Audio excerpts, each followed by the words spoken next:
We found a suicide map, and my friends pinned my location there. I wasn't ready to die. I'm not really into horror, never have been.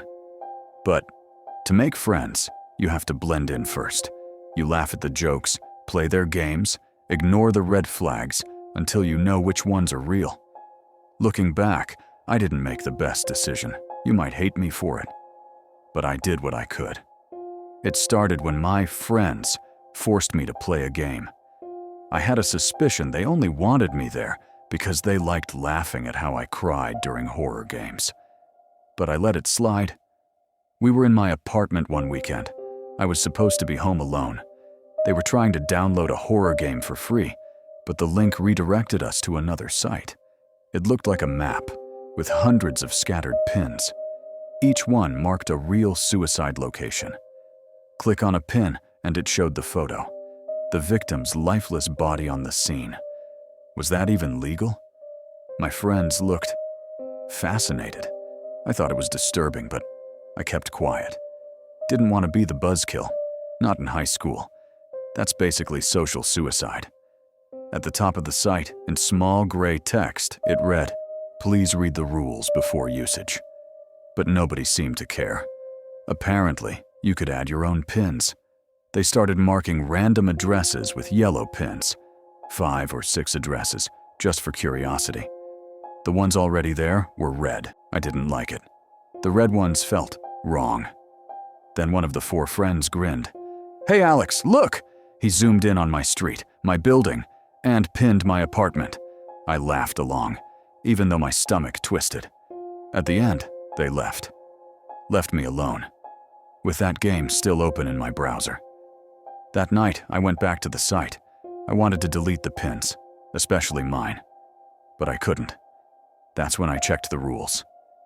You may add and move pins. You cannot delete them. So I had no option. The next day, my parents came home. My sister, too. She'd snuck out to see her boyfriend while the house was empty. Everything felt normal again, like nothing ever happened. That night, I was watching TV with my dad when a breaking news report came on. A suicide case of an entire family.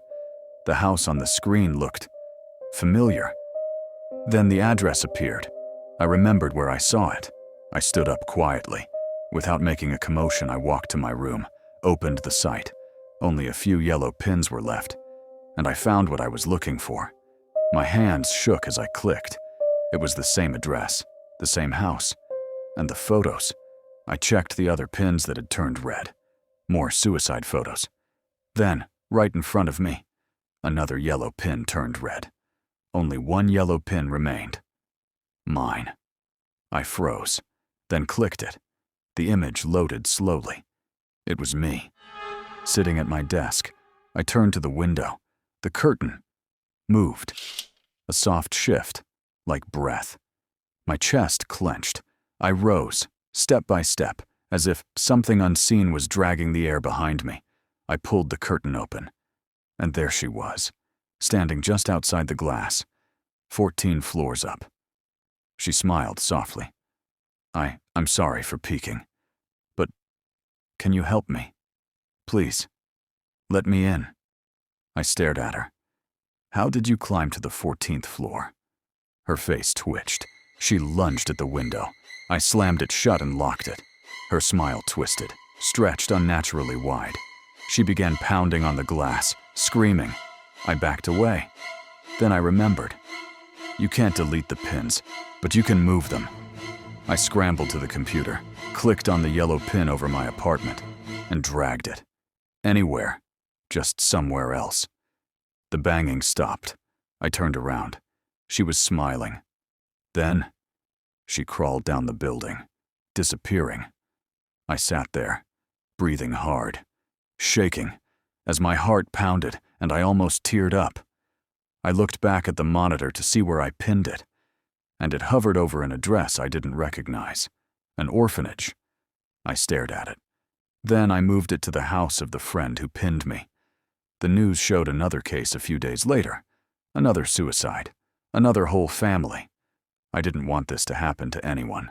I didn't mean for anyone else to die. I started digging, looking for more info on the site. Most of it was garbage, but I found one line that stuck. When a specific address is pinned, all current residents will die. It will be ruled as suicide. This isn't a game. It's murder. Paranormal murder.